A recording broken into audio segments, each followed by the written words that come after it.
Okay, let's go ahead and get started tonight. I'll call this January 11th, 2021 meeting of the Reston Comprehensive Plan Task Force meeting to order. Welcome, everybody. Thanks for all your participation. Welcome to the new year. We, I think, have a good, hearty agenda tonight. We're going to spend the first hour or so on a report and discussion from the transportation subgroup. John Money's going to lead that for us. And then after that, we have draft comprehensive plan language from that incorporates some of the suggestions that we got since the last meeting on open space and public art. So we'll be talking about that in roughly the second half of the meeting. So welcome, everybody. Any questions before we get started tonight or comments? All right, well then let's just dive right in. John, I will turn it over to you, and as you give your report, feel free to let us know what documents you might want to put up on the screen. Or however else we can help you.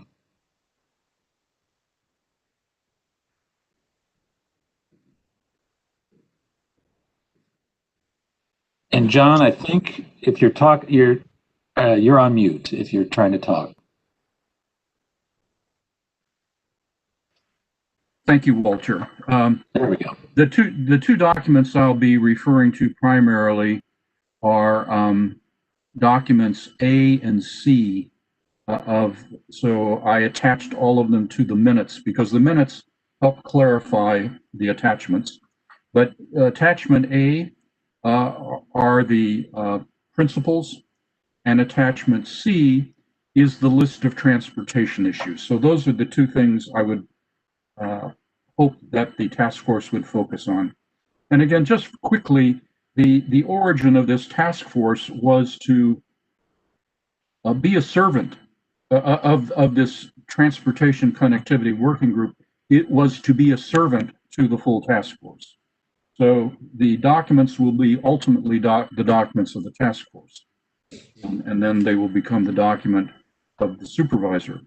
But so we are at your service, and what we tried to do is line up the issues in a comprehensive fashion to throw the fish net out and catch all the fish that need to be caught, and to order them so that we can have a more clear and successful conversation here in the full task force. So our goal, ultimate goal, is to be able to deliver a finished draft of the transportation sections of the comprehensive plan in early April. It's an ambitious schedule. Thus far, we are on schedule. We'll see how long that luck lasts. Our first deliverable to you all was simply a timetable and a work plan. Tonight we begin, so that's deliverable one. That was done a couple of weeks ago. Today we begin our discussion of deliverable two, which is the list of transportation issues that seem to be most pressing for us to incorporate into the new transportation sections of the new comprehensive plan. And that deliverable has two parts. It has it endeavors to present principles to guide our deliberations about transportation and connectivity for the entire Reston, the entirety of Reston. And then secondly, as I said, the particular issues that have been mentioned. And we want your feedback on all of those. So we did not want to go farther ahead until we had your feedback on that. We have scheduled additional time on the 25th. We assume that our next meeting is on the 25th if we need to have a follow-up conversation of that. And then we would move to a polished version of that, which would also try to identify root causes of issues and an array of options to address those issues. And that would happen in February. And then in March, we would begin working on the draft itself. So that's the overall plan. So let's talk about the principles. And the principles, if you could put those up, those are attachment A, Jose. Yeah, happy to put those up. Okay. I just need the presenter role. Great. So I don't know how many of you have had a chance to read them. Got them out on Saturday. I wish we could have done it sooner, but it just was impossible. We had a very lively discussion of this and ultimately came to a virtual consensus on them. I will say that the main issues that came up were the question of modal neutrality. So should our principles reflect a modal neutrality, that is, favoring no mode of transportation, whether it is a private occupancy vehicle, transit, walking, biking, whatever? Should it be neutral? And then secondly, as a corollary from that question, the question of whether or not we could talk about encouraging less reliance on autos, and as a result of that, less reliance on parking, increasing parking. So those were the main issues we debated. We had a really honest, good set of conversations on it. And we came up with this principle, which was adopted with only one dissenting voice, that of Jennifer Juszczyk, without whom she has been our faithful scribe on this, and we would not be where we are but for Jennifer's work. She voted against it, not in opposition to it, but to memorialize the qualifications that some members had about the motion. So everybody really intended to work together and come up with a consensus.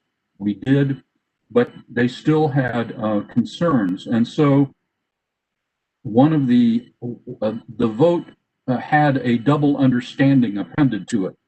One was, while the principles should apply community-wide, in the body of the comprehensive plan, they need to be applied differently in various areas, notably in the TSA versus non-TSAs. And I should have put this, and also it will be applied differently at different stages of build-out.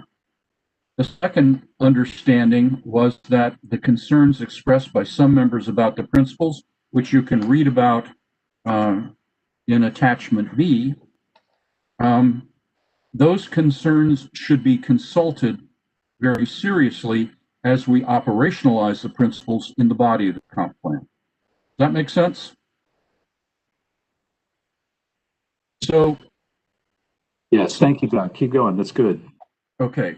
Since distributing the principles, we've heard further comments from Jan Bradshaw, a member of our working group, a question mostly about clarity of language from Bruce Ramo, and then some notes by Tammy Petrine concerning, again, I think concerning modal neutrality and modal equity. So I think what we should do is allow people to read this document and then make any comments. And I would ask Jan and Bruce, if he's here, and Tammy, to briefly, because we don't have a lot of time, to briefly articulate for themselves what their concerns were with this. So let's pause, and can everybody see this attachment A well enough to read it? Or if you've already read it and marked up a copy, that's fine.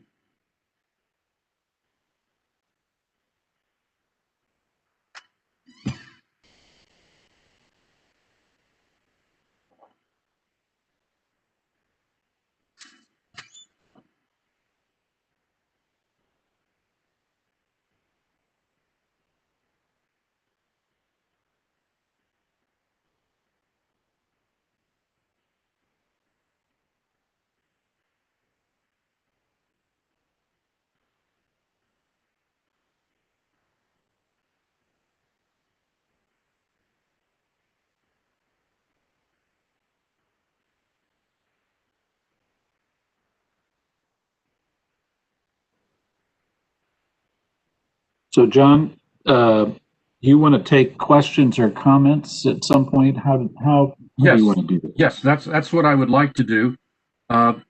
Because they made the effort to give written comments, I would like to invite Bruce and Jan and Tammy to very briefly again, please say what their concerns were. Then the whole task force should chime in. Then let's go ahead and do that. I don't know if any of those three would like to speak up, but I would like to. okay, please, Jan. Okay, thank you.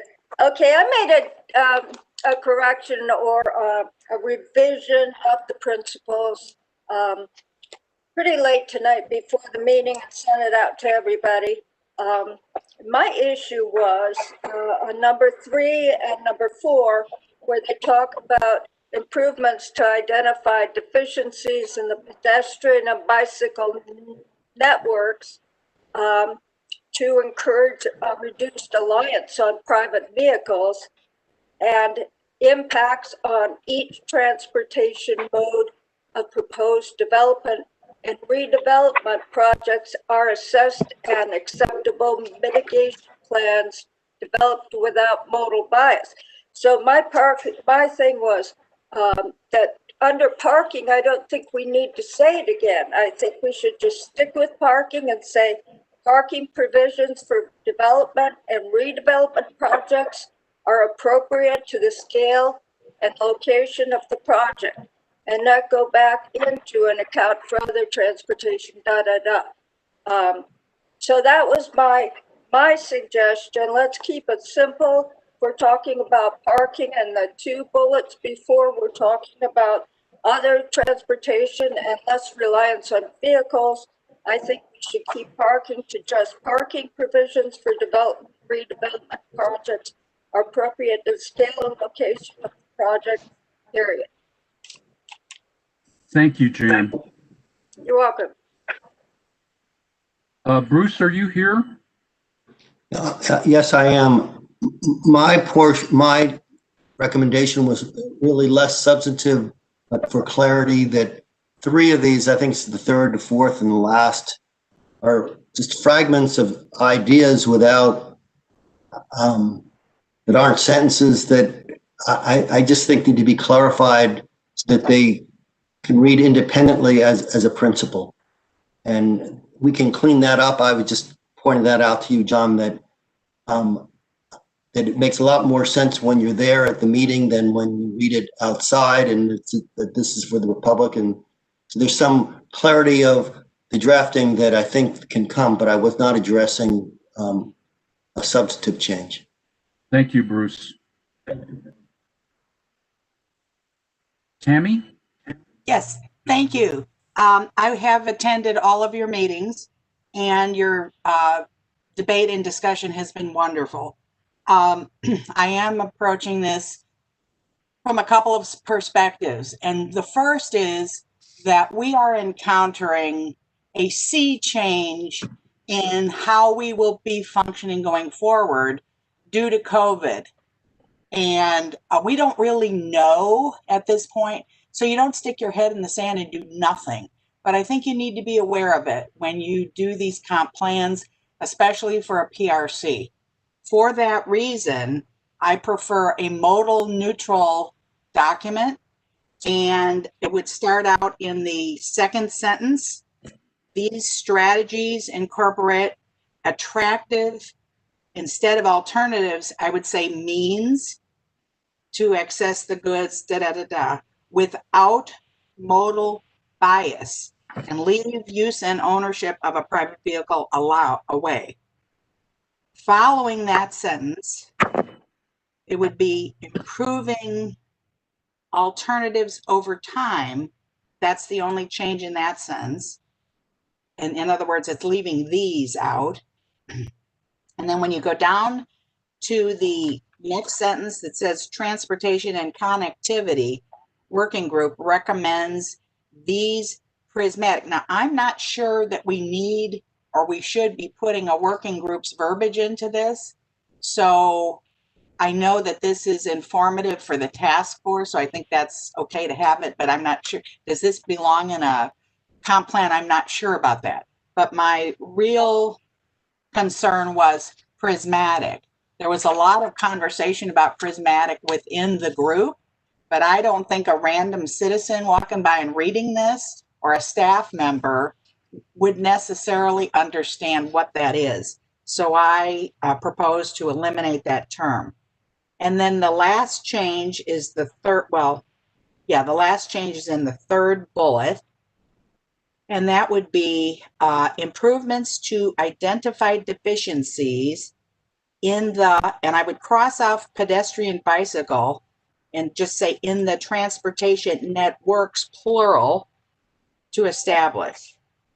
So it's becoming neutral, but it's reflecting what a citizen who is not familiar with this stuff would interpret, as well as staff, and also to give respect to the fact that we really don't know where we're going here. We don't know, and I think that the group was careful to understand that COVID and other things are leaving us sort of like, we don't really know. But I want to say in terms of improvements, it's not only to bicycle and sidewalks, it is to the traffic lights that enable people to get across intersections. So when you put that in and you don't acknowledge that lights and other traffic calming things like curbs or pork chops can help, I think you're making a mistake. So that's why I prefer to have it a neutral.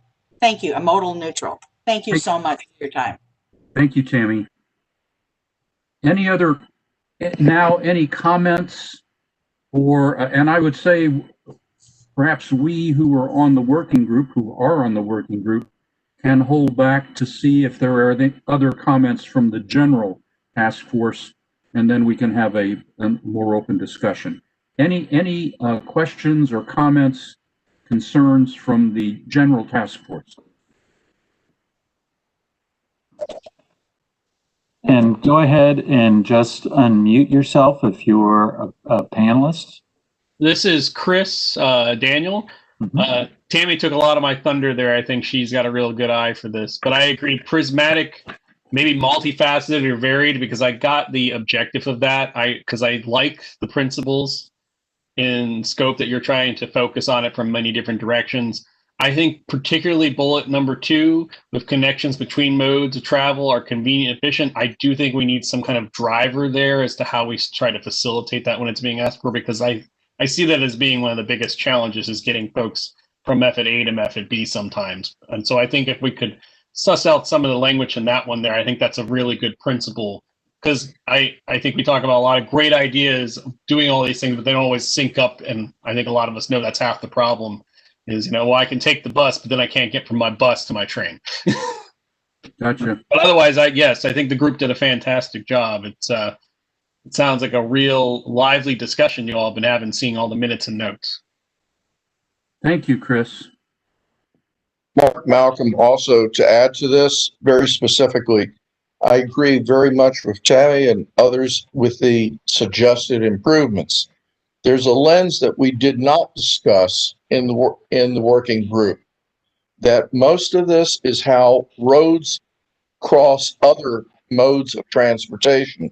What we did not really discuss is when you talk to roads in Fairfax County, they're owned by VDOT. And with this, we haven't applied looking at the principles to how VDOT will interact with Fairfax County on this. It's just food for thought to the whole of the group. Thank you. Thanks, Mark. Anyone else?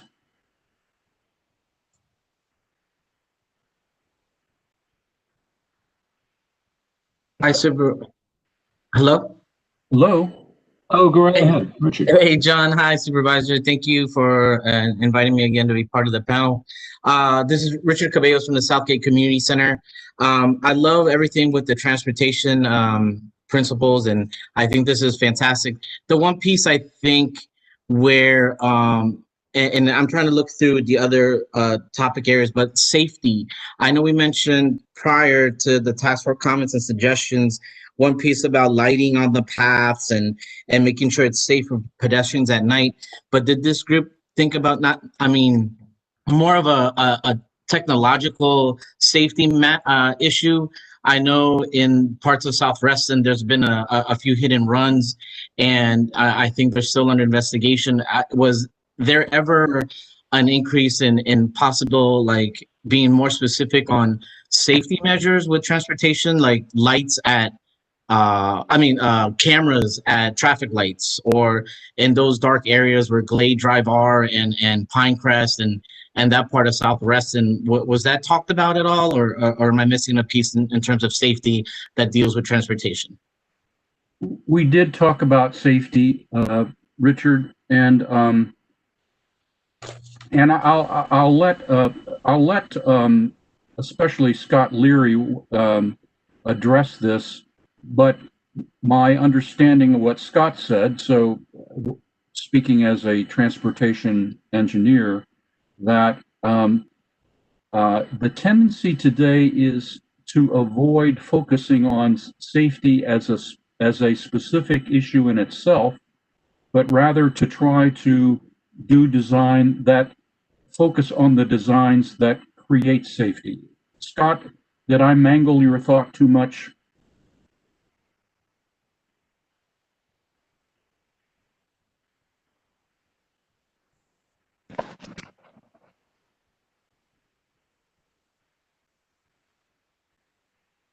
We'll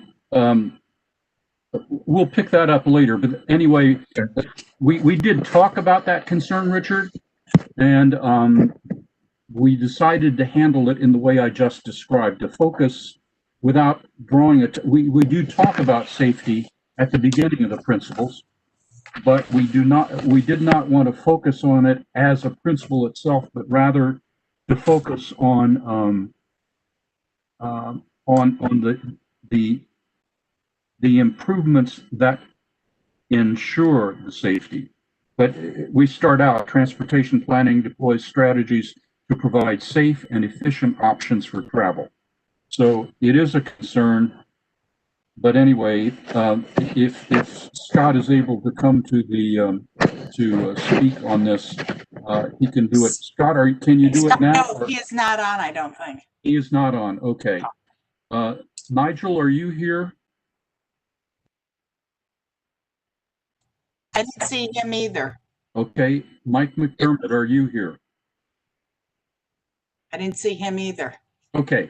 Anyway, we did have that discussion, and that was the course of the discussion. Okay. Richard? Great. Yeah. No. Thank you, Supervisor Alcorn. I just want to make sure that was mentioned somewhere. And I do see that it's safe and efficient options for travel in the first sentence.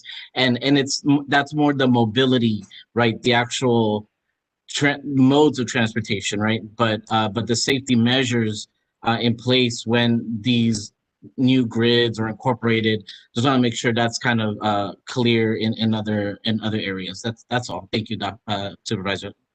Well, Richard, thank you for bringing it up. I should point out, I do have a little bit of bias on that issue.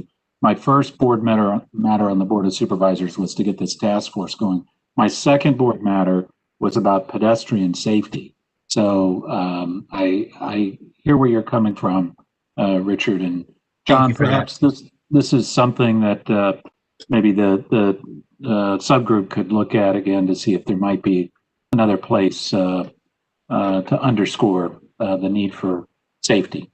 Absolutely, absolutely. I mean, that's the whole purpose of this discussion, so that we can go back and make it more to the liking of the whole task force.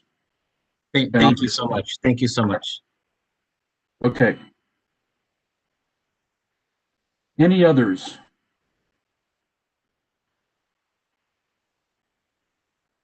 This is Burton. Hi, Burton. So I heard the suggestions from Lynn and Tammy. I can certainly live without the word prismatic, and that word was added as a way of compromising on the text that we had. Some people liked it, and no one was really against it, but I certainly can live without it. I think that in the first paragraph, the change that Tammy requested about just something about without modal bias, I would comment, I'm sorry, this is repetitive for the members of the working group, but there's a built-in modal bias in Reston. If you live in Reston and you have a car, that's normal. If you don't have a car, you're not a normal person. And if we change that, make that change that Tammy was suggesting in the first paragraph, I would consider making that change, but I think it could be interpreted in a way that would be really anti-car if it was implemented going by the text itself. So I think this could end up being something that, because the system is so much weighted towards cars at this point, if you want to have that change to be free of modal bias, what it's going to be doing if it just goes by the text would be having more of a bias against cars than we do right now, which I would be fine with, certainly, but I think that Tammy would not. I don't understand your logic, Burton. How would it be against cars? We had the discussion of parity, but there's no parity anywhere in this text. Well, this is Walter. Let me jump in there, Burton. I think I may know where you're going, and this was something that struck me. The numbers are a little bit shaky here, but I know on the Northern Virginia Transportation Authority, which is the body where most of the transportation funds that come from Richmond and also are generated locally go into transportation facilities. More than 70% of the funds through that organization go to roads and road improvements. So it is, I guess, I don't know. I'm not sure this is the way that it would be interpreted, but I think, given that there is somewhat of already a little bit of a bias towards doing road improvements, but that also includes, bus lanes and things like that, then I could see how, Burton, you might make that point. And I don't think that's exactly where you were looking to go either, but maybe. Okay. Thank you, Walter. Thanks, Walter. And then about Jan's suggestion to remove pedestrian bicycling networks from the third bullet point, I think the document is clear, the meaning is clear if those words remain. I'm sorry, you're saying the retention of those words are essential to the principle's clarity? Yes, that's a nicer way of expressing it than I think I would have said, but that's the point. Yes, John. Okay. But some people, unfortunately, some people, when they read, if they just read transportation networks, it won't occur to them that we mean pedestrian and bicycling networks too. And so we need to make that clear. Okay, thank you. Other comments? John, if I could weigh in, this is David Vanell. Yes, Steve. We spent a good bit of time at the meeting last week talking about the various perspectives on vehicle use, parking issues, and things like that. And I think what you see on the screen, in my opinion, what you see on the screen now is the negotiated settlement, if you will, of how we wanted to handle, how I think we all as a group thought we should handle the issue of cars and parking in TSA and non-TSA. So my recommendation would be that, except for deleting the word prismatic, I think the changes that were asked for in this document are missing the point. We need to have, as was just said, we need to have the ideas of bicycle and pedestrian networks. We need to have some kind of understanding that we're not building more parking downtown unless we want to go back to, as somebody said, the 1980s. We don't want to try to put parking into the TSAs. We want to restrict that, but we want to have a modal balance, not a modal bias, a modal balance to what is what we're trying to come up with. So I would recommend that we basically leave the document as it is. Okay, thank you, David. Can I jump in on David's comment there? Sure. I think your last mention, David, we did not agree to strip parking. So this was our negotiated document, but it didn't reflect that at all. So I don't know what you meant by that, but that was not what we did. And everyone voted on it with the exception of one. Right. And again, what I would like to address people's attention to, if you could scroll down a bit lower, Jose, is the note at the bottom. And again, after a very long, candid, respectful, but vigorous conversation, everybody, I mean, it really was all those things. It was very vigorous, very respectful. People really wanted to come up with a consensus. And so we came up with this consensus, but on a double understanding that and number one is where the word prismatic came in, which I myself found a little obscure, but I knew what it was trying to do. And it was trying to say that these principles apply community-wide, but in the body of the comprehensive plan, they will be divided differently from different perspectives in different areas and at different times of development, notably in the TSAs versus the non-TSAs. So we had a big discussion, should we have community-wide principles or should we have a separate set for the TSAs and another set for non-TSAs? And we said, look, all parts of Reston are affected by and affect the other. And so we want to have one set of principles. We have to recognize that those principles can be and must be applied in different ways, in different areas, and in different times. And that includes, as the penultimate bullet says,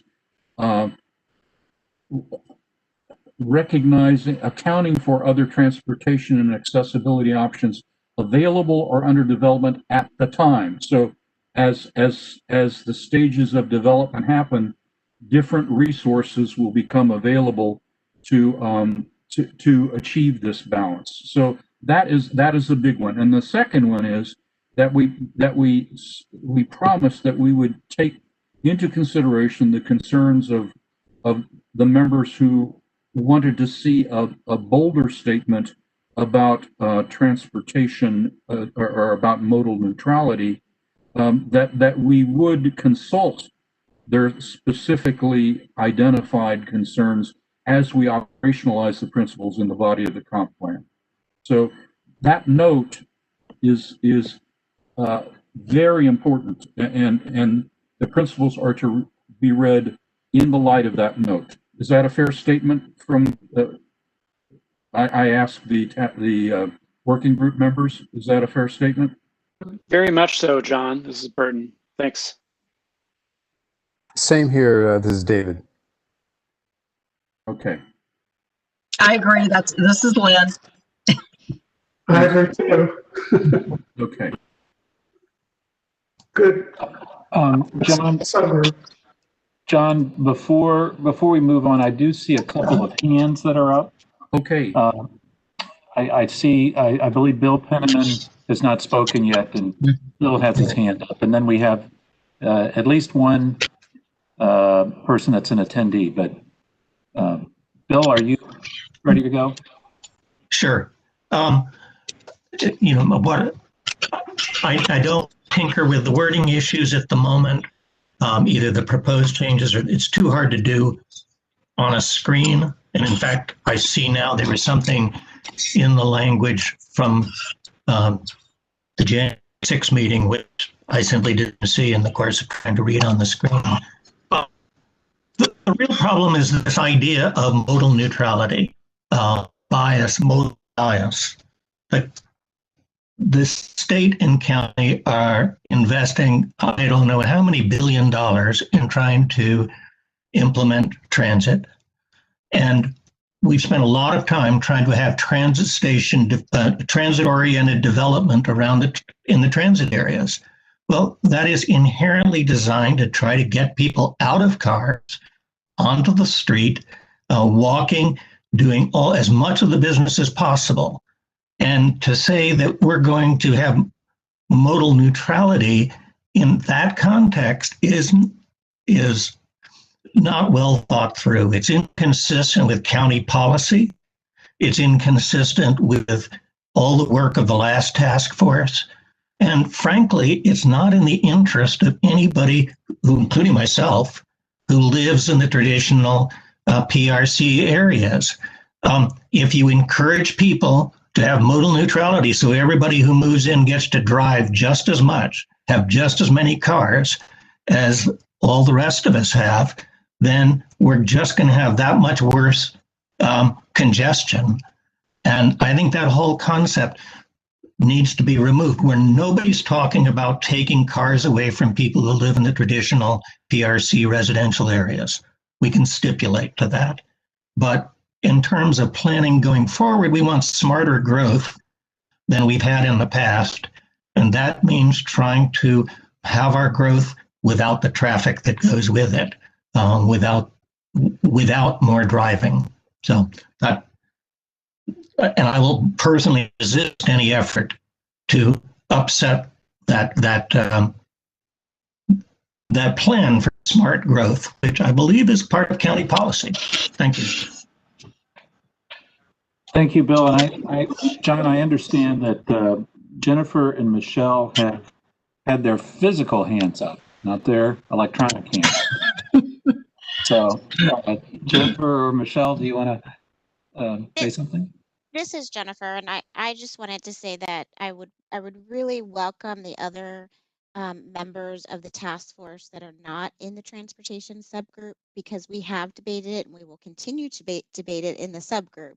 But I think the reason to bring it to the full task force is to get the rest of the task force members, other community members, Walter, your feedback, or staff, on things that this subgroup should be focusing on, things that we might have missed. And as we continue to go through not only this principles, but next the actual topics list, I would welcome us to continue to kind of have our ears open and listening as subgroup members, because we can hash this out all we want in our subgroup meetings. Thank you. Thank you, Jennifer. Let's go to Michelle, and then we have an attendee. John Farrell has his hand up. And then let's see if there are other task force members, perhaps not on the subgroup, who would like to say something. Michelle? I'm going to hold for right now. Thank you, though. Yeah. Okay. Okay, then let's go ahead and unmute John Farrell.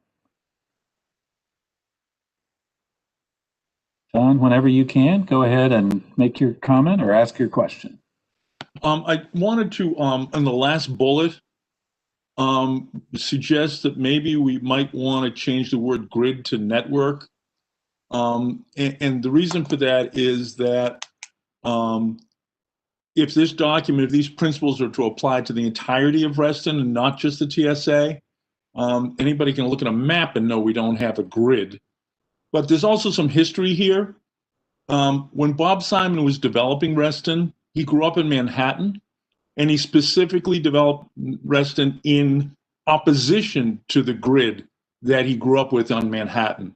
What people may not know is Manhattan didn't start out as a flat island, that the grid and imposing the grid had caused creeks and other water features to be buried or put in culverts, that hills were cut down, that valleys were filled in order to have a grid system. And anybody who's driven on Wheelie Avenue can see how he tried to develop Reston in opposition to the grid. And I don't mean to invite a debate over the benefits of the stem and cul-de-sac system that he used, or the benefits of the grid system, but I don't know that we want to be telling the neighborhoods of Reston that we're about to pop through all of their cul-de-sacs so that we can superimpose a grid on an existing cul-de-sac system and that already exists. So you might want to take the word grid out and just say networks. That way you can have a network in the TSA and the stem and cul-de-sac system that already exists without scaring the civilians. Thank you, John. Appreciate your comments and participating. We also have Rick Hamilton, who's an attendee, wants to make a comment. And then Tammy, I believe you have your hand up also. So, but for now, Rick, go on ahead.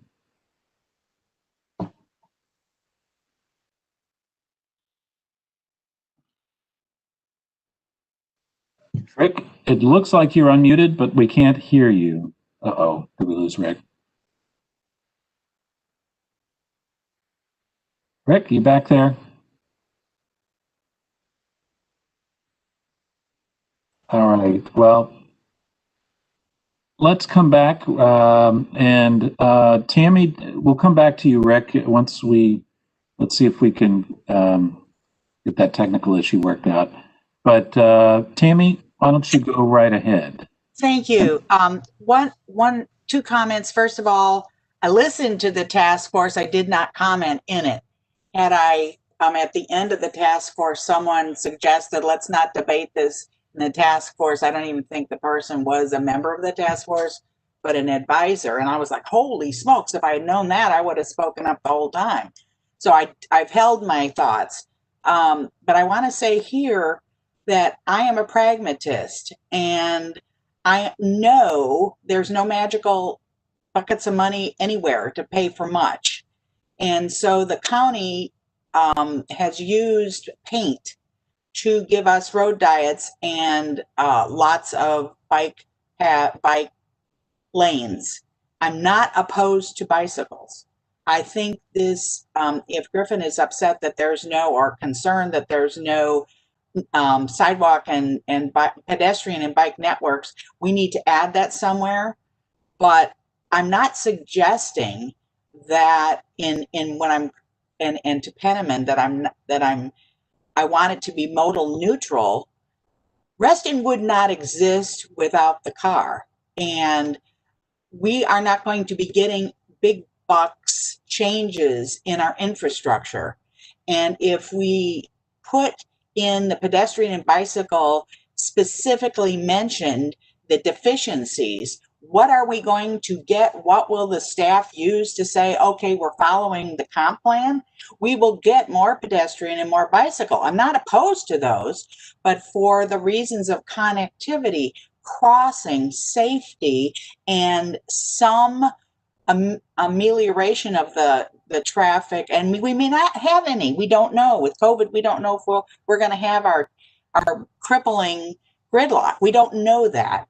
So that is why I am saying, and maybe modal neutrality is giving the wrong vibe. I'm very much for lessening, car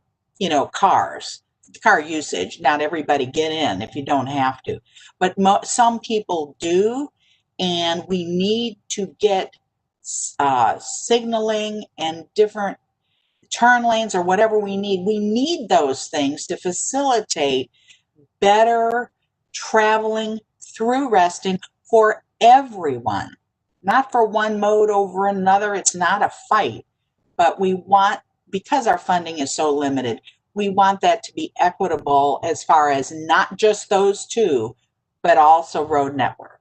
And in Northern Virginia, maybe 70% downstate that the money is going in, but the money up in this neck of the woods has been spent on bike trails and to a lesser extent sidewalks for the last several years. It's been very little road. So thank you for your time. I appreciate it. Yeah, thank you, Tammy. And the Northern Virginia Transportation Authority is just Northern Virginia. Now, granted, that includes Loudoun and Prince William, as well as Fairfax and Arlington, Alexandria, but that's where I got the 70% number. And they do a fair number of trails and sidewalks, but there's, at least at this point, there's still a lot more going to roads through that organization. Let's go. Mike Jennings and Charles Colby are two, I think, non-work group members that are task force members. So, Mike, let's go to you, and then Charles. Sure, thanks, Supervisor. I just wanted to chime in that I'm very much in agreement or alignment with Bill Penniman's comments about the being careful with being, balanced to the point of exclusion of, or being too focused, or allow the car thing. I'm not saying this very well, but as some people had said, and even the guy who spoke as I watched the subtask group session from MCAT, who said, look, Reston's been unbalanced towards cars for years. It's sort of like affirmative action. You may have to overweight something to get things more in balance. But I also agree with Tammy that, we got to be practical and so forth. But I don't want to, I just want to chime in to say that I agree with Bill, and that a lot of time was spent on the previous task force to think about these things very thoroughly and not to just overrun them. That's it. Thank you. Thank you, Mike. And by the way, overall, this is a very good discussion. Thanks to everybody who's participating in this. I see Charles has his hand up, and then I'll check and see if anyone else. Charles, go right ahead. Sure. I'm commenting because I'm not on the transportation committee, but we're asked to comment from the broader task force. And I'd say that generally the principles here really look good. And I think the discussion is good. And I kind of see just two comments, and it kind of goes in two different directions. And one is there is a need to ensure auto transit if you want to address the needs of all groups, because I think there's seniors and also young people, young families depend on vehicles because of the nature of their lifestyle. But at the same time, I'm worried about the high density within the transit areas. And it does seem like it's, and I'm not an expert on this, but it seems unwise to be building these giant garages where everyone has two cars there when the density is allowed there because they're walking distance to a metro. And I'm terrified as to when some of these developments are completed, and if everyone starts driving to work, what will happen during rush hour? We'll never be able to build the infrastructure for that. So I kind of see it two ways. But generally, I like the language of this. I think it's a very good set of principles where you've laid it out. Thank you very much, Charles. And I see Mark Malcolm has his hand up, and then John, we do need to, I think, move on to the other document you wanted to talk about. But we do. Go ahead. Thank you. Thank you. Yes, Mark, go right ahead, and then perhaps first, John could wrap up. Well, Rick Hamilton may be able to connect right now if you'll allow him. Otherwise, I'll go ahead and speak. Actually, let's try Rick, and thank you, Mark. Let's see if we can get Rick on there. Rick?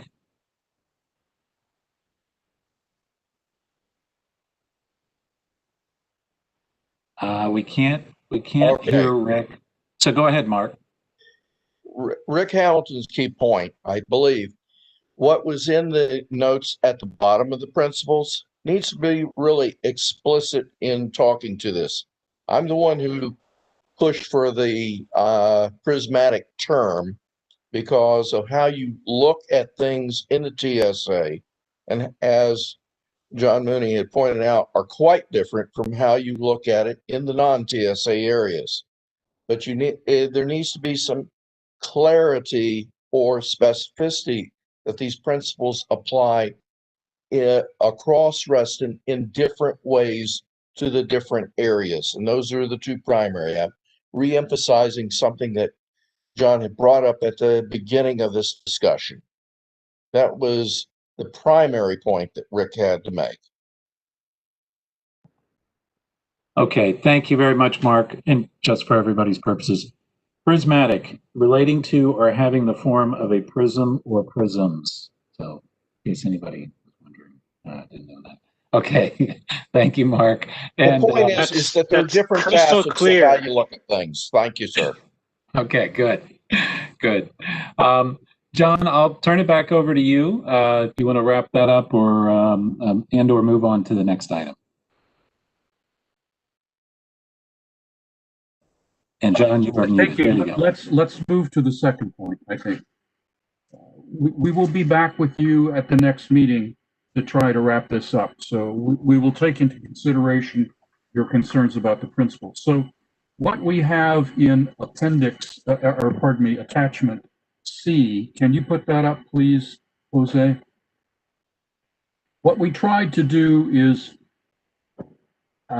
as a working group, think of all the particular things, whether they're specific to a single area or whether they're general issues, concrete issues that we're concerned about with transportation in Reston.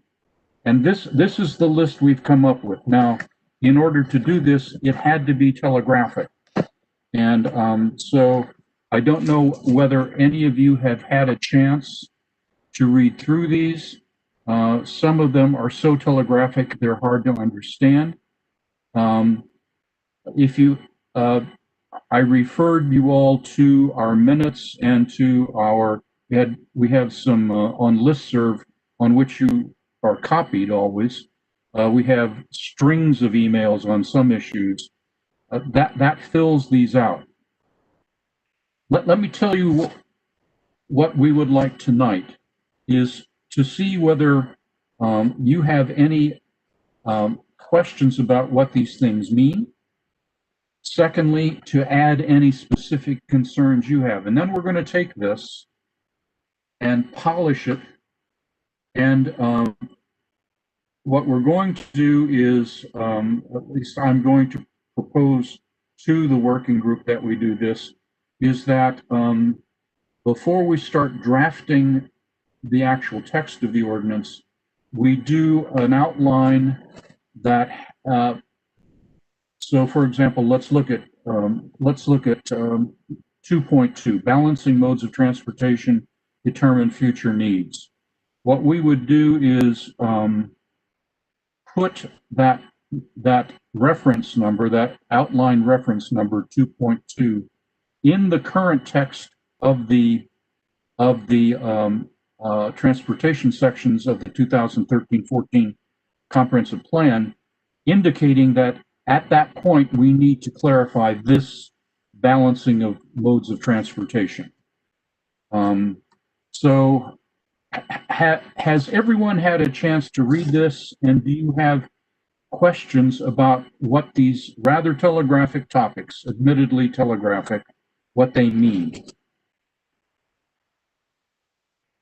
And do you have other issues to add? And again, once again, the task force has taken the job of trying to organize the issues, trying to relate them to the current text of the current plan, and then try to discuss what the root cause of these issues are and what options might we have to address them. That's the whole point of this. John, thank you very much. Let me make one quick comment and then, or maybe an announcement. And then I see Bill Penniman has his hand up. 2.5, that's actually highlighted with the cursor. That reminds me in terms of recent COVID effects. I have been talking with county staff. We've heard, several of you request an outside speaker or some sort of an expert, crystal baller, on how COVID might be impacting not just the transportation network, but also the way we live and work and maybe play. So we will be having a speaker come in the next couple of months or so to talk about the range of issues and how that might, there might be some long-term implications. As Tammy said before, we really don't know, but hopefully having somebody come in to speak will make us a little bit smarter about what we do know. Let's go to Bill and go ahead and unmute yourself. Oh, okay. I just wanted to try and give everybody the reassurance that if you see things on here, you don't know exactly what they mean. The same can be said for members of the Transportation Committee. This is a compilation. This is a list. Various people put in different things on the list. And in some cases, I think I know what they're wanting to have discussed. In other cases, I don't. So don't be embarrassed to ask, but don't be embarrassed to think you don't understand something. This is something we're going to work out through those discussions that John talked about. Thank you, Bill. I understand Michelle has her physical hand up. Michelle, do you have a comment or question? I do. And to Bill's point, I'm not sure exactly if this would fall under habit forming because I don't know exactly what's going to happen there. But I did want to see if the subgroup could discuss if and how Reston could aspire to have positive effects on public health through our transportation decisions and how we could incorporate that into the plan. And this is something that I was also thinking with the principles, that's something that's, it's a little different than safety, but I'd like to see that there as well. And I think it does incorporate, other things like climate change as well. But I think there are some areas that have a health impact assessment on approaches to transportation. And so it would be great to know from staff also what data do we have and what's already been done on transportation and how it affects public health in Fairfax County. Thank you. Thank you very much, Michelle. And as somebody who had a triple bypass surgery during the summer, I appreciate you raising that issue. Okay. Jan also had her hand up, I understand. So, Jan, you're on. I just wanted to let everyone know that I received a nice note from a Robin Shell who lives in the Pinecrest cluster. And she was proposing for the task force that the intersection of Pinecrest and Glade, where the end of Pinecrest Road is particularly in need of reworking. The footpath is currently not a safe place to cross the street. she has contacted VDOT, and VDOT says that they cannot put in another crosswalk there. But there's, because of the parked cars, there's not a sight line to be able to see beyond that. And she says that there's cars parked at the end of the roadway block visibility of the path to the existing crosswalk across Glade. And they cannot add another one. C is talking about a roundabout solution, and also about sidewalks to cross, use to be able to walk to Dogwood, but currently just one on one side, but not on the other. And so that is unsafe. So I just wanted to say that some of the people watching, and she reached out to me directly, that these are her direct concerns at this point. Thank you, Jan. And I will point out that that is captured very telegraphically in section 3.5.9. That very question. Thanks, John. Thank you, Jan. Appreciate that. And I see that Moira has her hand up. Moira, go ahead. I had a quick question. I was just looking at the list there. Can someone explain what the word balance means in 2.2? And also, when you say new alternatives, what do you mean by alternatives? 2.2 and 2.2. 2.2 and 3.2. 2.2, balancing modes of transportation. Right. And then what do you mean by balancing? I think Moira, it's basically what we were talking about in our discussion on the principles. Okay, because I'm thinking of balance, like this many people doing this and this many people doing that, and I think we'll always have cars that weigh everything. And then when you say alternatives, what do you mean by alternatives? And are you now talking about 2.3.2 or? Correct. Yes. Frankly, I don't know. Does our wonderful scribe, Jennifer, know what that meant in 2.3.2? We have the backup notes, but if we put all of the notes in this would be a 40-page document. Okay. Just... So, do you offhand know, Jennifer, what 2.3.2 means? I believe that was talking about, we had a short discussion on, smaller buses, van transport versus the typical ribs buses. So any of those new types of transportation that are kind of out there, if you've heard Elon Musk's, banter about, he has very specific opinions of, we should all get in pods and teleport basically to somewhere else. So, what should those new alternatives play in our future look at Reston's transportation needs? What are they out there, and how should they play into the comprehensive plan? Thank you, Jennifer. To add to what Jennifer said, this is Burton. I think that the idea with that probably included electric vehicles and ride sharing and electric bikes too. And maybe some things that we haven't thought of or we haven't mentioned, but like the fancy new toys to get around, tools to get around that are not very common today, but could become common in the next 10 years. Thank you. Thank you, Bert.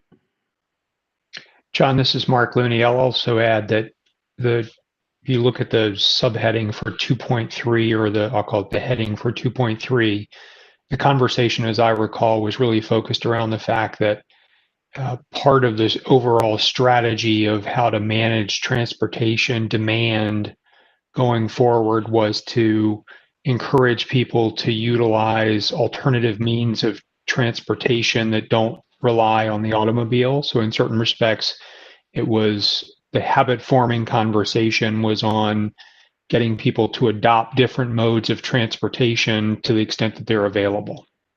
Thanks, Mark. I can add to that. This is Burton again. I think I brought up the habit word originally, and what I was trying to get at there is that people tend to choose a mode of transportation that's safe and convenient and quick, comfortable for them, and they're likely to stick with that unless they have like some sort of real reason to switch. They're going to keep with that mode. They'll need something, sort of a big push to get them to change. Thank you. Thank you, Burton. John, I see maybe a couple more hands. Some of these are perhaps old hands, if you will. Bill Penniman, Bill, did you have another comment or question? And I see Rick Hamilton's hand is still up as well. No, I just didn't notice that I hadn't taken down the last one. I'll take it down. Thank you. Sorry for the inconvenience. No problem. It's not easy to see, I know.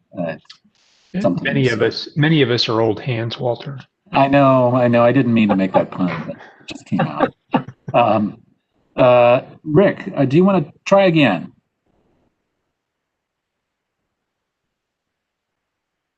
Okay. Well, unfortunately, we're not able to hear Rick. I would just encourage you. I know this isn't ideal, but Rick, as you have comments, it sounds like you were in touch with Mark. Maybe send them on to him, and Mark can relate them. John, I don't see any other hands up at this point. I don't know if anyone else has a comment. Hey, it's Michelle Kimmel. Yes, Michelle, go ahead. Sure, if I may, and forgive me, guys, I don't know if this is a part of it, but one thing came to mind when someone mentioned rideshare. I wonder if the task force doesn't also want to consider some of the problems that cities have with like the scooters that people can rent, and then they just leave them all over the street when they're done. It's created a problem in a number of places. But when you're thinking about some of, ride shares or shared modes of transportation, if we can think about what that means when those vehicles or scooters are parked on our streets, especially if they're just left on our more suburban streets. And then also, to the extent that we can think into the future, if we consider to some extent what, self-driving cars would mean for Reston, and specifically with, those also that are maybe more rideshare self-driving cars versus the ones that individuals would own. Thank you. Michelle, thank you. It's a good point. I think the micromobility issues you raised, and also some of the variations on self-driving. I think, yeah, trying to maybe look a little bit ahead and flush out some guidance here on how those might be either accommodated or encouraged, or maybe some discussion amongst the working group is a very good idea. Thank you. John, I think that's it. Do you have the information you need as the subgroup to now go back and work on this some more?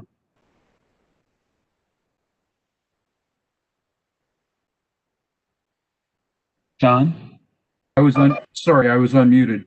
No problem. Absolutely, this is a good this is good guidance for our continued work.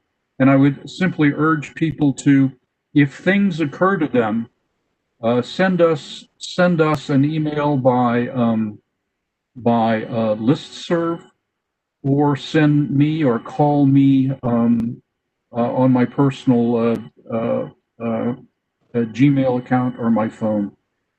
Start with the Gmail. It's jrmooney7@gmail.com. And we really welcome and need your input. Thank you. Well, John, let me thank you and the working group. You guys are doing a fantastic job. I know it's been some good discussion and some additional meetings and calls, but I think we can all see the value in that from your report today, and the depth of your discussions. I think gives us a pretty good idea of the thoughtfulness of what the group's going to come back with. So please keep going. Thank you very much for everything you're doing on that. It's a great team. It's a great team. Excellent. Well, thank you. And we're actually right on schedule. So let's keep going. We're still going to work to wrap up no later than 9 p.m. As is our custom. We have next on the agenda work session relating to some draft comprehensive plan language on two topics. The first is open space, and Jose, I would ask if you can put on the screen the language that you sent out on open space, and then the second item we'll deal with is some modified language on public art. So as Jose is putting up the open space language, just wanted to let everybody know that for both these topics, we had gotten a couple of comments from task force members, and that is really the language where you see changes shown, I guess, in blue highlight here, or blue font.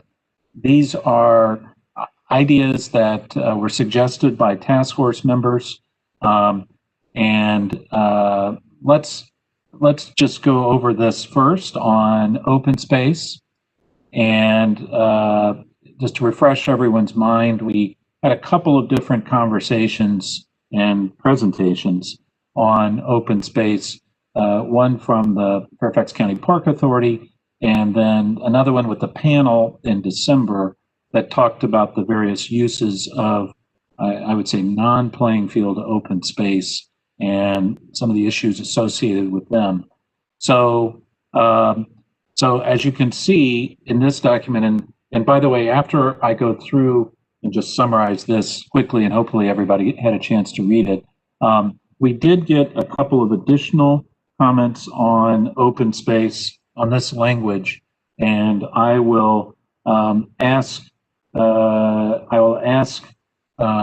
folks that had some additional suggestions or different suggestions to talk to them. So before we do that, very quickly, the first new sentence here that Jose has on the screen, there seemed to be different, there didn't seem to be a particularly strong push on the task force either towards more publicly owned open space versus privately owned open space. There seemed to be, there were some good points that were made that talked about the respective benefits of both. So the language here is pretty much an acknowledgement of the different roles played by different types of open space, and acknowledges the need for to address equity issues, civic participation, and then acknowledging the value of privately open space for community uses. So it acknowledges the issues that are in play, but in effect calls for a range of different arrangements. So that's one piece that actually was brought forward as an attempt to reflect kind of a task force consensus. In addition, there were, at the bottom here, you can see update maps on pages 36 through 39, and then urban parks in the TSA as a fourth map. Jose, do you want to address those issues and why those are there as well? Sorry, struggling to unmute myself.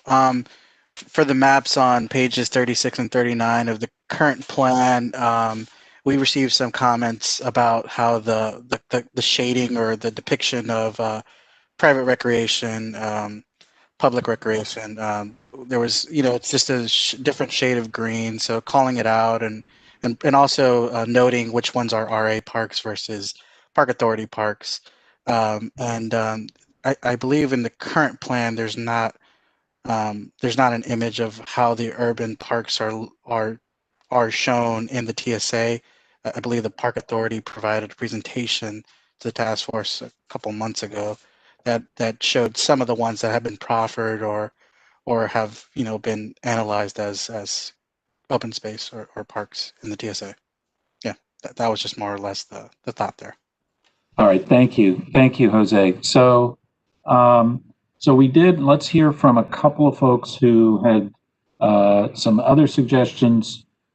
First, we did get we got a comment or suggestion from Richard Cabellos on open space and common area property and community facilities. Richard, do you want to just tell everybody the thought behind your comment there? Hi, thank you, Supervisor Alcorn. So as you stated there, I see the marks in blue, given the different benefits of uses of open space. But when we start naming and labeling certain facilities, when I look at the Fairfax County Park Authority, Reston Association, Reston Community Center, my first instinct is to remind and to make note that the Southgate Community Center, a lot of its benefits, not just culturally, but also recreationally, there's a lot of open space at the Southgate Community Center, as well as the Reston Teen Center, where these are free services. And one of the main piece of living and having a healthy lifestyle in the south part of Reston are these facilities that aren't mentioned. And I know after you put YMCA, Fairfax County Reston, as well as others, what we forget too is the YMCA does share a space. Well, the Reston Teen Center, which is a county facility, does share space with YMCA. So a lot of things are kind of unfortunately overlooked due to the services that, and it's unfortunate, but I just don't want to let that kind of just disappear. If we're definitely noting certain facilities, I think it's good to note the facilities that are publicly run, but are a huge part of South Reston, where sometimes and you'll be, and I hear every once in a while, I didn't know this place existed over here, and we do so many services for not just the immigrant community there, but seniors who play pickleball, and these are free services. So I just felt that mentioning that the Southgate Community Center has been there for quite some time, since 2006, as a Reston Teen Center, which does direct services to our youth in Reston, directly to Langston Hughes and South Lakes High School.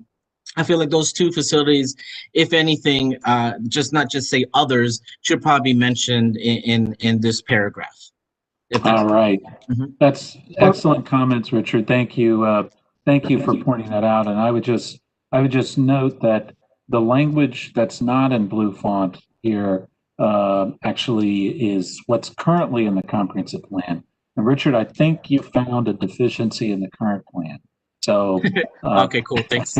So adding Southgate Community Center and the Teen Center, which is adjacent to or adjoining the YMCA Fairfax County Reston, definitely two additional things. And I would encourage anyone who can think of anything else that might want to be listed there to either speak up now or let Jose know as we continue with this. Any comments or questions on Richard's suggestion? I just want to comment that thanks, Ricardo, for bringing that up. That's so important to let people know what we do.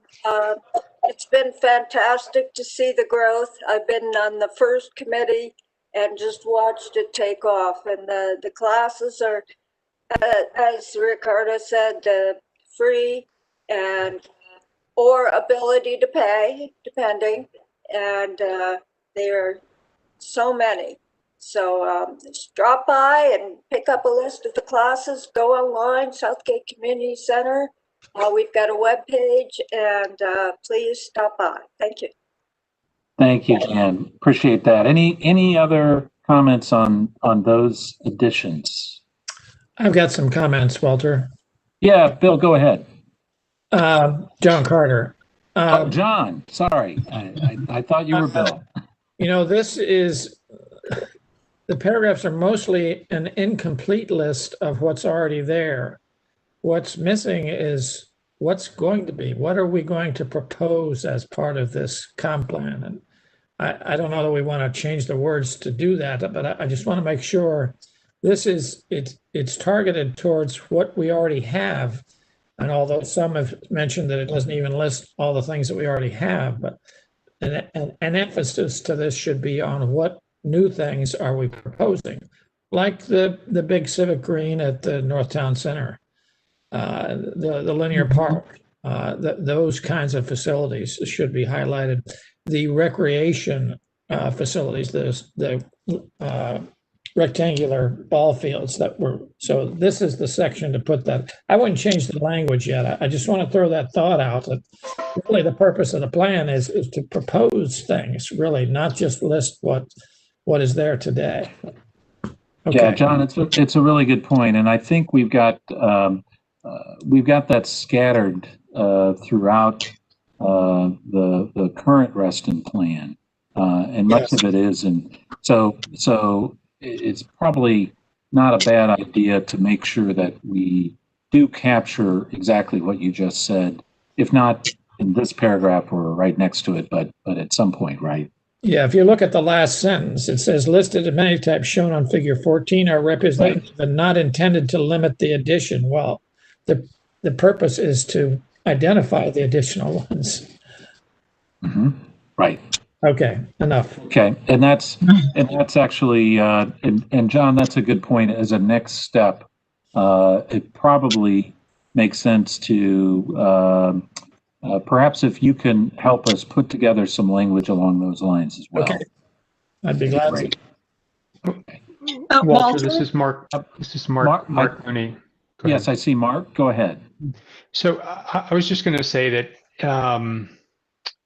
in this additional sentence that's added at the beginning, it's really focused on the term open space, while the rest of the paragraphs are focused on parks, recreational, and cultural facilities. And I'm worried that we're conflating open space with parks, recreation, and cultural facilities, because I'm reminded of Bob Simon's definition of open space, which was the area between buildings.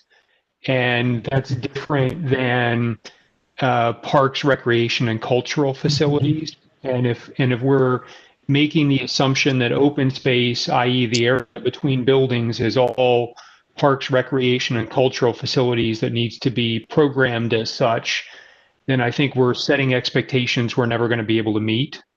And so I would rephrase open space to match the heading of the paragraph and the way the rest of the paragraph speaks to it, as opposed to describing it as open space, because I think open space is different than what the rest of these two paragraphs are intended to address. Okay, good point. So make those parallel.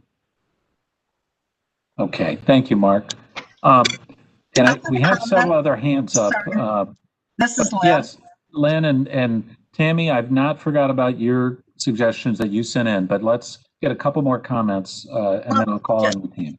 Yeah, and just in looking at this list of amenities, so these include Fairfax County Park Authority, Reston Association. I'm kind of confused by the town of Herndon appearing there. That's not really. Is it part of the Reston pool of assets? It's a good question. I don't know if that's because of the lines of the planning district here, or I don't know if St. Clair or Chris have any, or anyone else has any insight into that. Okay, I just found it odd that the town of Herndon was listed there. Yeah, I got no clue on that one. But thank you, Lynn, for pointing that out. We can try to run that down and frankly remove it if it doesn't make sense there. Thank you, Walter. Supervisor. Yes, that Walter's good. Okay, Myra, I see you have your hand up. Is that still from previously, or did you have another question? No, I've got many, but I don't want to go on forever. But are we only looking at page 35, or are we going to address other parts of the comprehensive plan with regard to looking at some of the language? I believe we will look at some other, if there are other places specific to open space, parks, recreational and cultural facilities, then yes. Yes, like page 143, 144 talks about the elements of urban parks and core needs in the park systems, things like that. There's also page 105, which talks about membership in Reston to meet those needs. Are we going to look at that as well? If you have suggestions there, then why don't you send those along? We have not, this will be the first time we've had specific requests on those, but certainly do send it along. My expectation for this set of issues, open space, parks and recreation culture, is that we'll probably have a rolling discussion over 2 or 3 meetings on this, so you're not too late. Okay, super. So if I bring them up, maybe we can talk about it in the next meeting. Yeah, please do. Please send them to Jose or send them around to the group. Okay, super. I've got just 2 other quick things about this one. I think if you're going to incorporate everybody in that little first paragraph, what about Reston Town Center Association? That's also missing.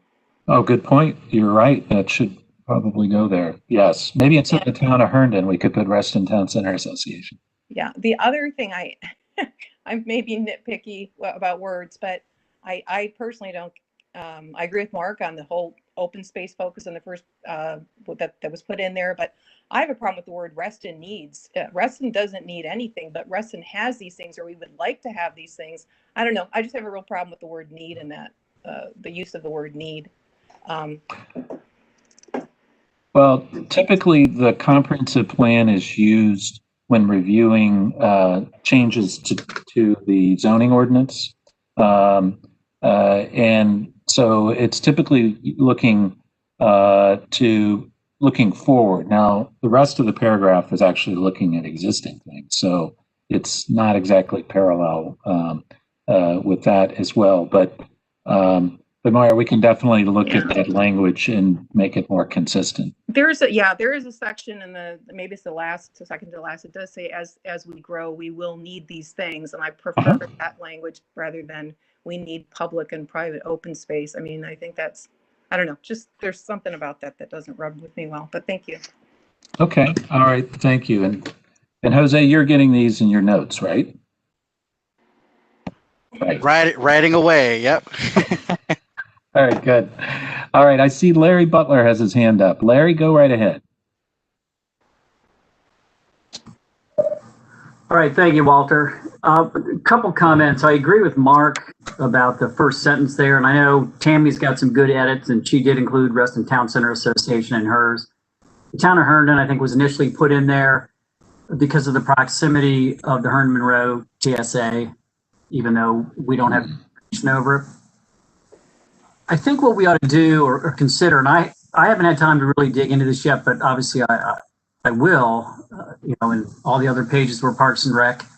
The second paragraph here, where the primary providers got together, we did do that in the first round.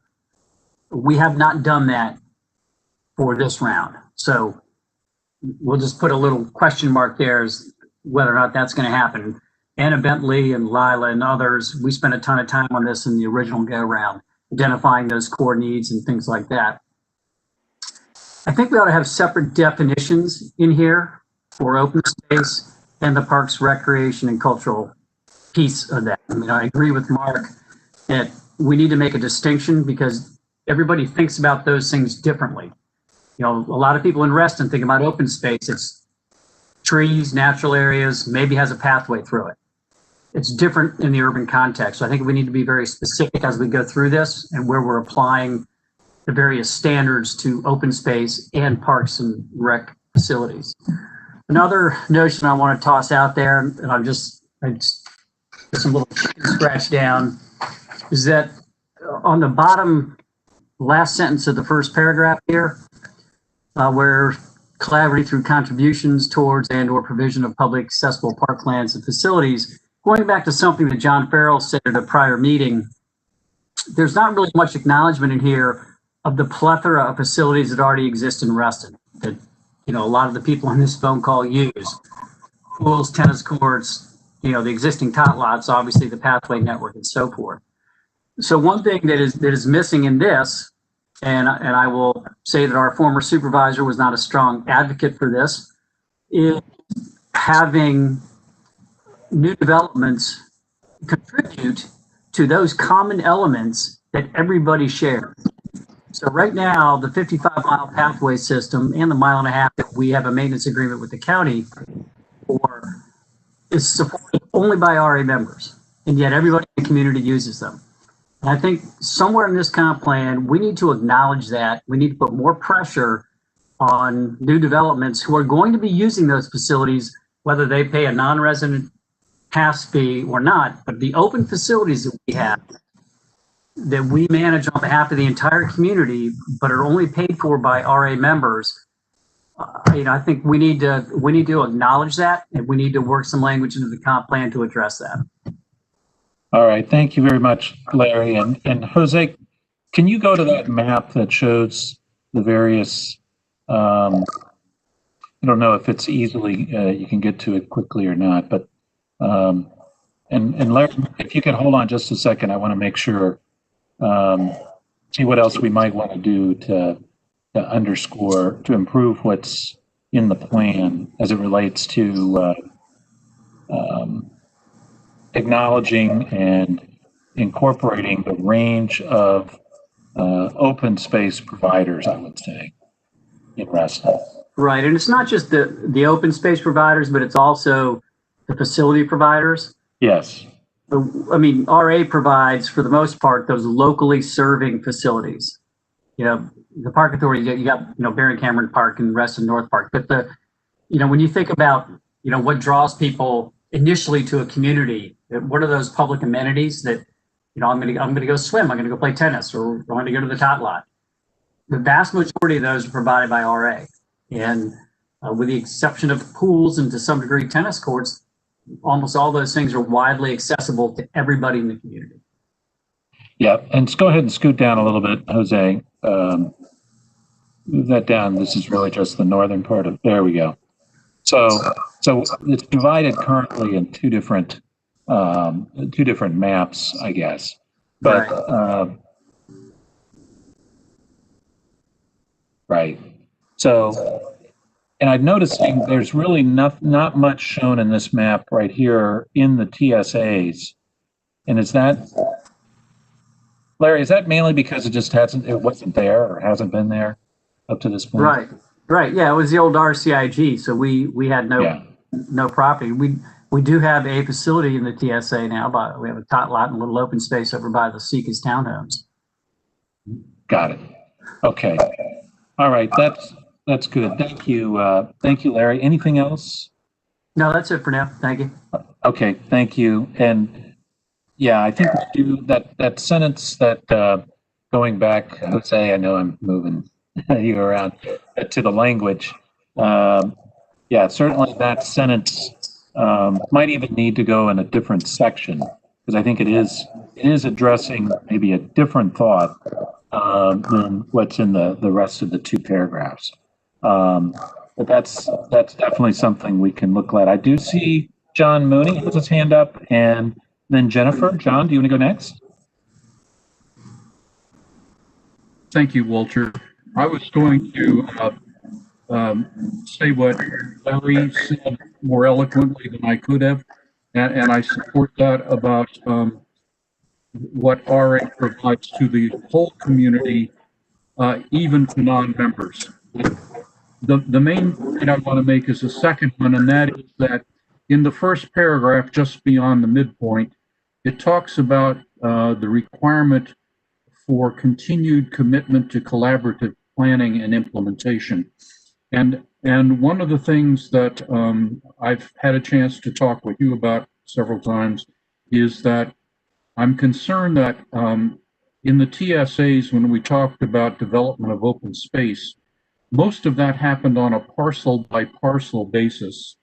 And so things didn't happen they couldn't happen on a parcel by parcel basis.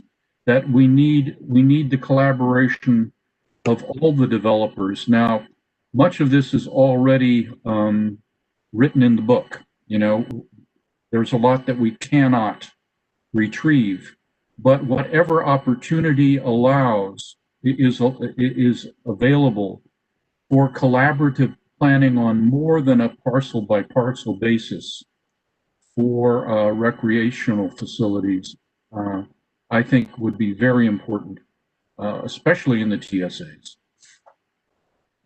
Thank you, John.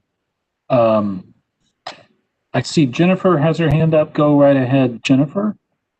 To follow on Larry's comments and also John's from earlier, Walter, I was wondering if you would be open to having these primary providers, John and, I don't know what, a couple of the task force members to form a subgroup and really flesh out what those future placemaking items might look like to get them on the list. Place-making items, Jennifer, what?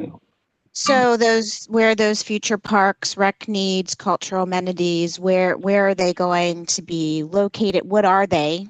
We have proffers out there that we've been trying to get information. What do we do with that proffer money that's sitting out there in relation to this plan, so that we have some guidance going into the plan for the future as future decisions are made. Well, typically the proffer monies follow whatever is in the comprehensive plan. So I think, typically the comprehensive plan will call for, and this isn't shown right here, but there is figure 14 that lists all the different types of amenities. Yeah, Jose, I don't know if you can pull that up. So I'm not saying you're not making a good suggestion. I just want to make sure that that everyone knows what's in the plan right now.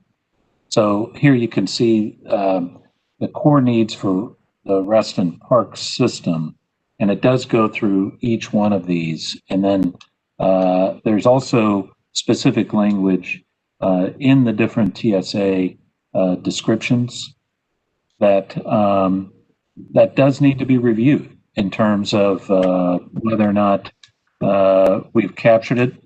I mean, I'll give you an example. Pickleball is very popular right now. And I don't believe pickleball is in this comprehensive plan. Maybe it is and I missed it, but I don't think it is. Right. So, it's kind of updating figure 14. It's using a subgroup to update figure 14, I guess is my suggestion. I'm not against a subgroup, but my goodness, John, we've thrown a lot at you at this point. I guess the question is, what are we missing now? Right. So maybe John Carter could lead this one to bring those providers together. Well, we actually are having discussions with providers. And, as Larry noted, there have been discussions at the staff level that have been ongoing. And I think we actually had discussions of doing that at having board members join from RA, RCC, maybe some other organizations. And so that's the only reason I'm hesitating a little bit, because some of that actually is about to get started. Larry, do you have any thoughts on that? Is that something we could do as part of those upcoming meetings that we've been talking about? Yeah, absolutely, we could, and I'm happy to, to kind of broker that conversation with members, Jennifer and others here on the task force who have an interest in that. But I do agree, certainly updating 14 because those core needs may have changed. I can say most of them haven't, but they can certainly be updated. That indoor tennis facility could be indoor tennis and pickleball. That would please a lot of people. Sure would. But yeah, so yeah, I think we've started those conversations, and to the extent that we can work separately as sort of our own little subgroup, a handful of us, happy to do that as well. So Jennifer, how about Larry? Is that okay? Absolutely. He brought up the topic as well. All right, good. This is good too. We can spread around the activity. I mean, not that Larry hasn't been busy, but thank you for volunteering, Larry. My pleasure. All right, thank you, Jennifer. Anything else, Jennifer? Okay. All right. Let me see who else has their hand up. I see Mark, Malcolm, and Michelle as well. So, Mark. Thank you. A lot of good points have been brought up sequentially. Even the key thing about athletic fields, the only space that still seems to exist is really in TSA areas, which are supposed to be high density development. Also, the discussion about open space versus parks, they have been commingled. But one example is using that awful space from Larry's point of view called the Herndon TSA. It has a wetland, 14 plus acres. It is on private land. It is open space. It is not a nature park, as got updated with the last comprehensive plan. On its north side is Board of Supervisor property, as you are well aware. It is also was supposed to be private-public partnership toward ultra-high density. There's also a lot of space in the Great Oaks area that hasn't been fully developed. But the thing is the point that John Mooney brought forward is decisions in the zoning get made on a parcel by parcel basis. However, things have to be done on a multi-parcel basis to address the open space or parks recreation needs. And so the suggestion right now, some of those things may not be in core Reston that are needed for the totality of Reston, but they do need to be looked at in terms of how to develop the TSAs.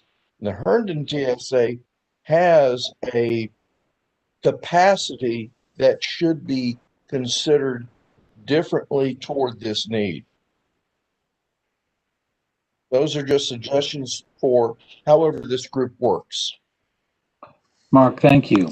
Appreciate those comments. Let's go to Michelle, and then I promise, Tammy, I'm coming back to you because you took the time to submit comments beforehand. But let's go to Michelle first. If I could, it would just be a request again for some more data.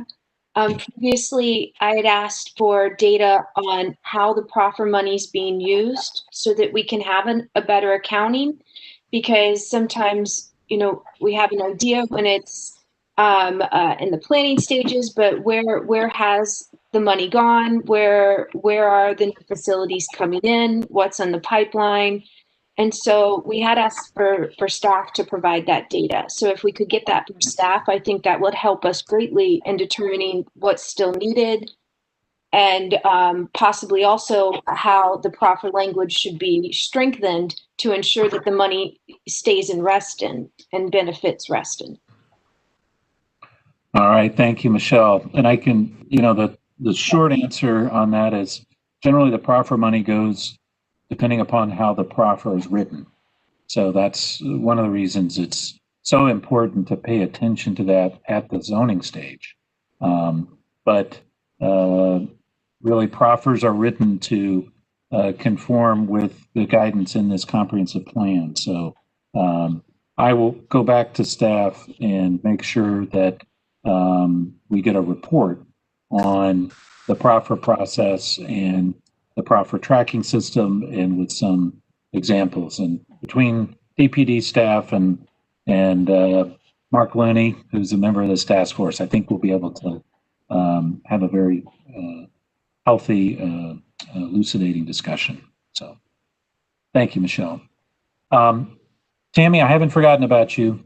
Tammy, I don't know if some of the issues in your comments have already been addressed, but you want to go ahead? Why don't you go ahead and summarize your thoughts? And Jose, if you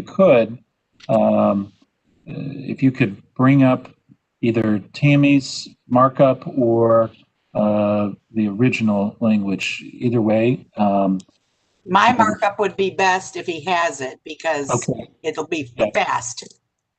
All right. Jose, if you have that, and go ahead, Tammy. While he's doing that, a couple of comments. I sit on the RPZ and have been watching things for 10 years. And we are in COVID.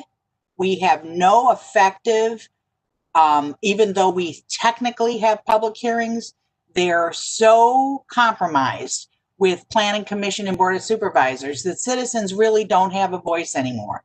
And our chair of our board is going hell bent for leather to increase the length of his emergency powers from 6 months to a year. So, you know, land use is not an emergency. Funding is an emergency. Healthcare is an emergency. Land use, not so much. That's my view. So I just am expressing frustration that our ability to comment on this stuff is really being compromised. And I don't know who wrote that stuff in red. It certainly didn't come out of anyone in the task force that I'm aware of. It just appeared. So I think that was staff for this year, because the stuff in black did not exist. Citizens did not write the last comp plan, phase 2. They did the TSA, but not the phase 2. So that's the background. You can see this is self-explanatory. You're looking at it. Cross off the such as event-based programming. Why do we need that? It's, you know, that's superfluous. We've added the RTC and got rid of the town of Herndon Good. As far as growth, oh boy, our numbers are off the charts for what has been sanctioned by phase 1 of the last comp plan compared to what's been built. We need to know what, you know, where are our numbers. So I hate to put growth in there. So I changed it to redevelopment. The other, and then in Reston, of course, we're working with one Reston. So that phrase occurs in Reston, and that doesn't need to be in there. It's this next cultural facilities, I think was in there. I changed it to will. Need to evolve versus trends, just to cut this down and make it a little bit, you know, tighter language. And then you can read through this and see. So it's when redevelopment or development occurs, we're on the bottom of that first paragraph. Public pathways will be provided to enhance connectivity between public and private spaces. This speaks to the issue of we need public pathways. We cannot encourage, in my view, people to traipse through privately owned property, i.e. clusters.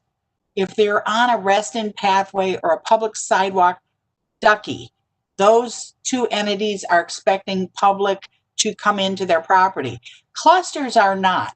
If a sidewalk has been lifted by a tree root and somebody trips, a cluster can be sued if people are expecting that they can just waltz into a cluster. The cluster property is for the use and enjoyment of those owners, not for the general public. So I want to make that really clear. And again, I changed some shoulds to wills.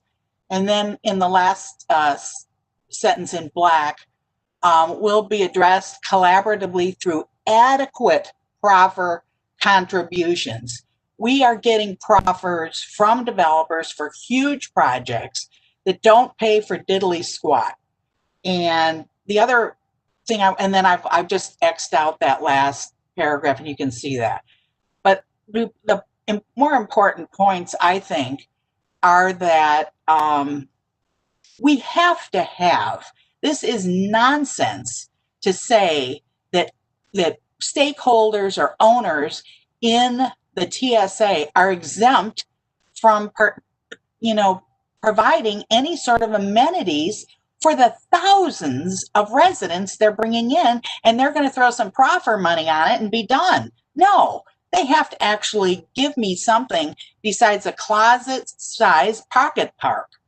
So let's get some fields and let's get some playgrounds, some really bona fide, decent playgrounds in the TSAs, because after all, we don't want to put money into roads. We want this place to be walkable. Got to provide that stuff. The developers are hell-bent to get every penny and develop every square foot. So their park space is not lush and usable. It is by definition only a park. I mean, by words only, not by reality.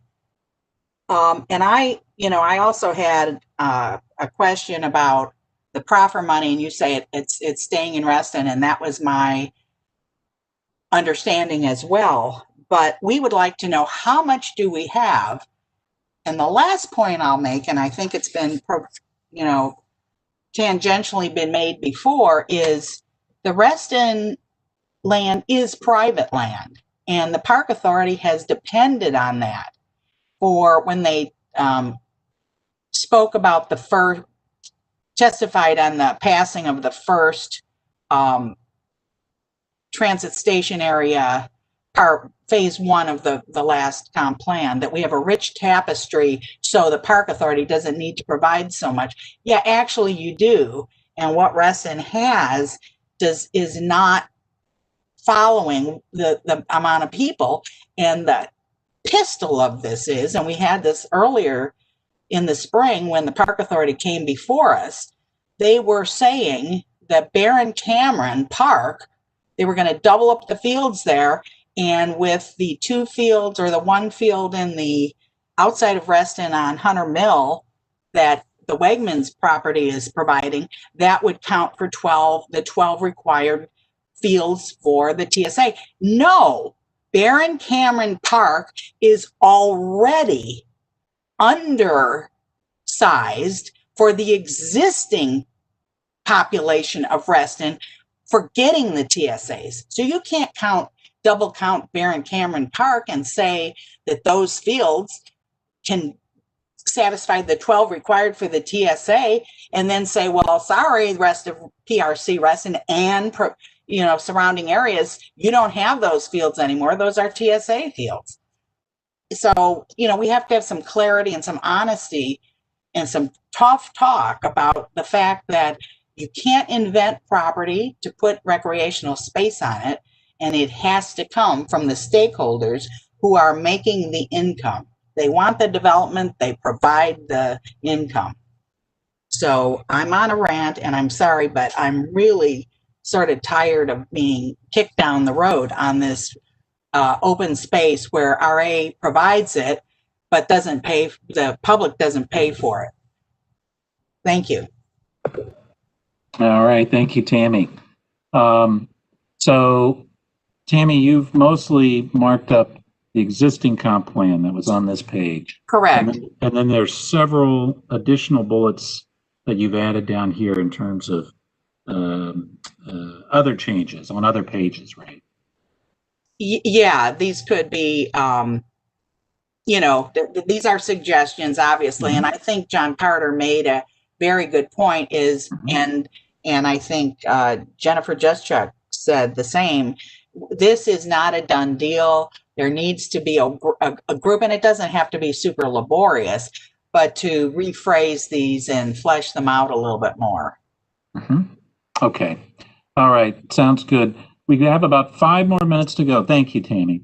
We have about 5 more minutes to go. I want to see others who have, I see hands up. John Mooney, go right ahead.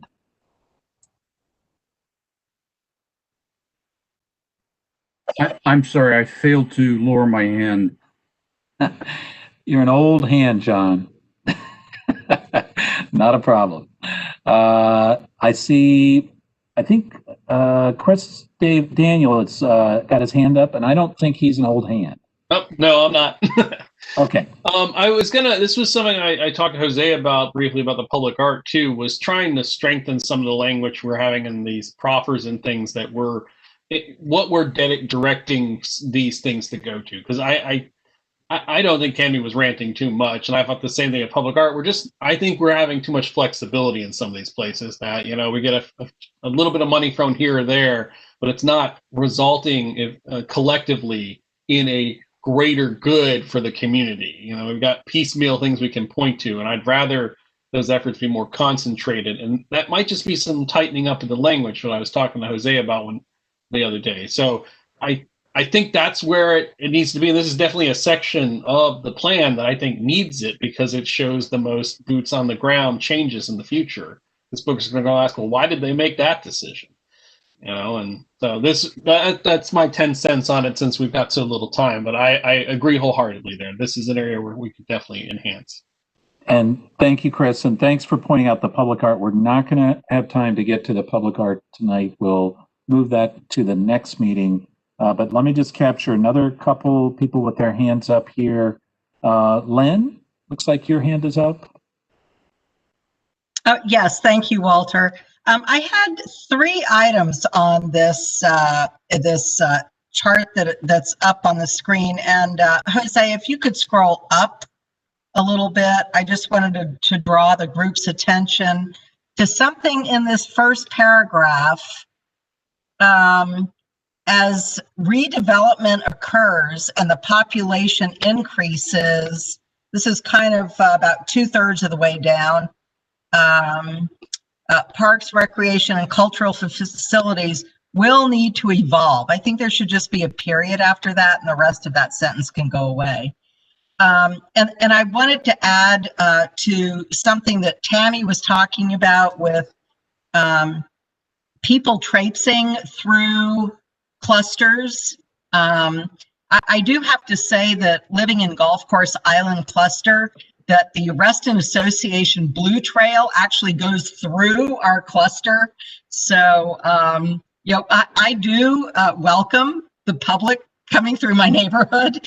And I also have one of the Reston pathways that's directly kind of in my backyard. So it really is wonderful to see, people walking through my neighborhood. It's just a different way that the Golf Course Island cluster has been configured, and we're all used to it. And then the last thing that I wanted to ask, and it really doesn't have much to do with this, but I know several of us sat in a readout of the Reston Historic Resources report, and I just wanted to make sure that this task force had that on its radar, and we were thinking about where is that going to fit in the comprehensive plan. Thank you. Lynn, thank you very much. That was one of the last announcements I was going to make, which is... Sorry for stealing your thunder. No. Thank you for bringing it up. And actually, let me just say this right now, and then we do have 1 or 2 more people that have had their hand up for a while.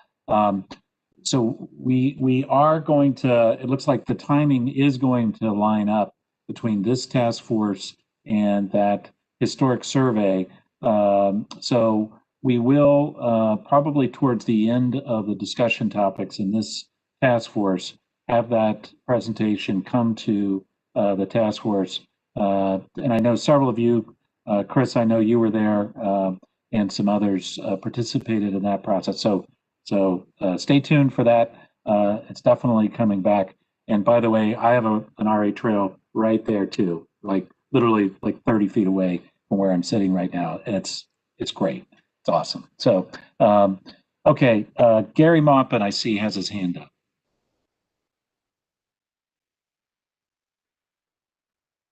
Gary, did you want to say something? Go ahead and unmute if you would. Sorry about that. Okay.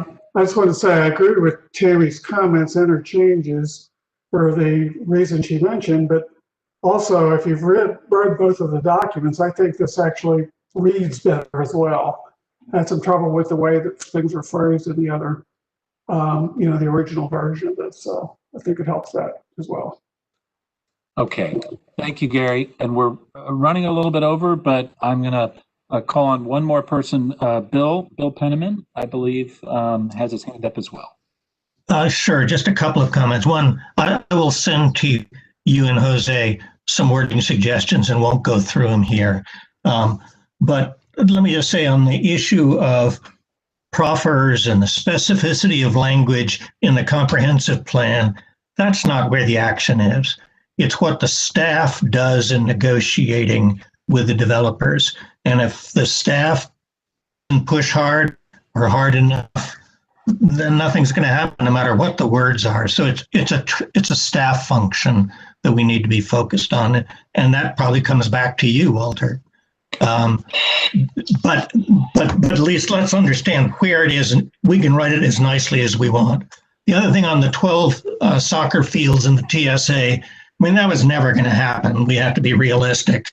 There isn't enough land for that, let alone the buildings. But I certainly agree with the earlier commenters that we could do a better job getting developers to coordinate and come up with decent-sized recreational opportunities inside the TSA or very, very close to it. But again, in the end, it's going to take staff banging heads to get there. So that's it for now. Thank you.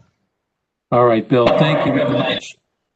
I know we didn't get all the way through this today. I appreciate everybody's input.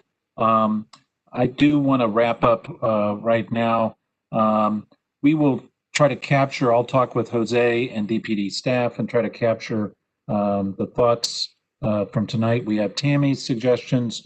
We didn't get quite to public art. We'll get to that at the next meeting, as well as come back with this further discussion on this and with some updated language. Also, we'll coordinate with John Carter on that, and we also talked about Larry Butler and working with Larry. I did want to make just one final announcement, something we talked about a couple of times in previous meetings related to the population target for Reston in the current comprehensive plan. Staff has continued to work on that, as well as several members of this task force.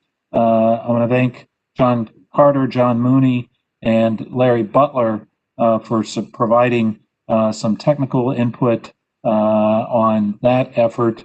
I was hoping we would have that population projection estimate and methodology for everybody to look at and chew on and comment and throw darts at later this month, but it looks like it's going to be in February by the time we get back to that. So didn't want to leave that hanging, but that is another important piece of our work here. So thank you all who are working on that as well. Before we break for the evening, does anyone have any final questions or comments? Okay, well, I want to thank everybody. Very good, productive comments tonight, conversations. Let's keep moving forward. John Mooney, thank you for keeping the subgroup going. Keep going with that. And as always, if folks have comments, questions, or suggestions, please don't hesitate to contact my office or me about this. And thank you, everybody, for everyone's work on this. This is really coming along. So thank you. John, Good night, everybody. Bye-bye. Bye-bye. Thank you. Thank you. Thank you.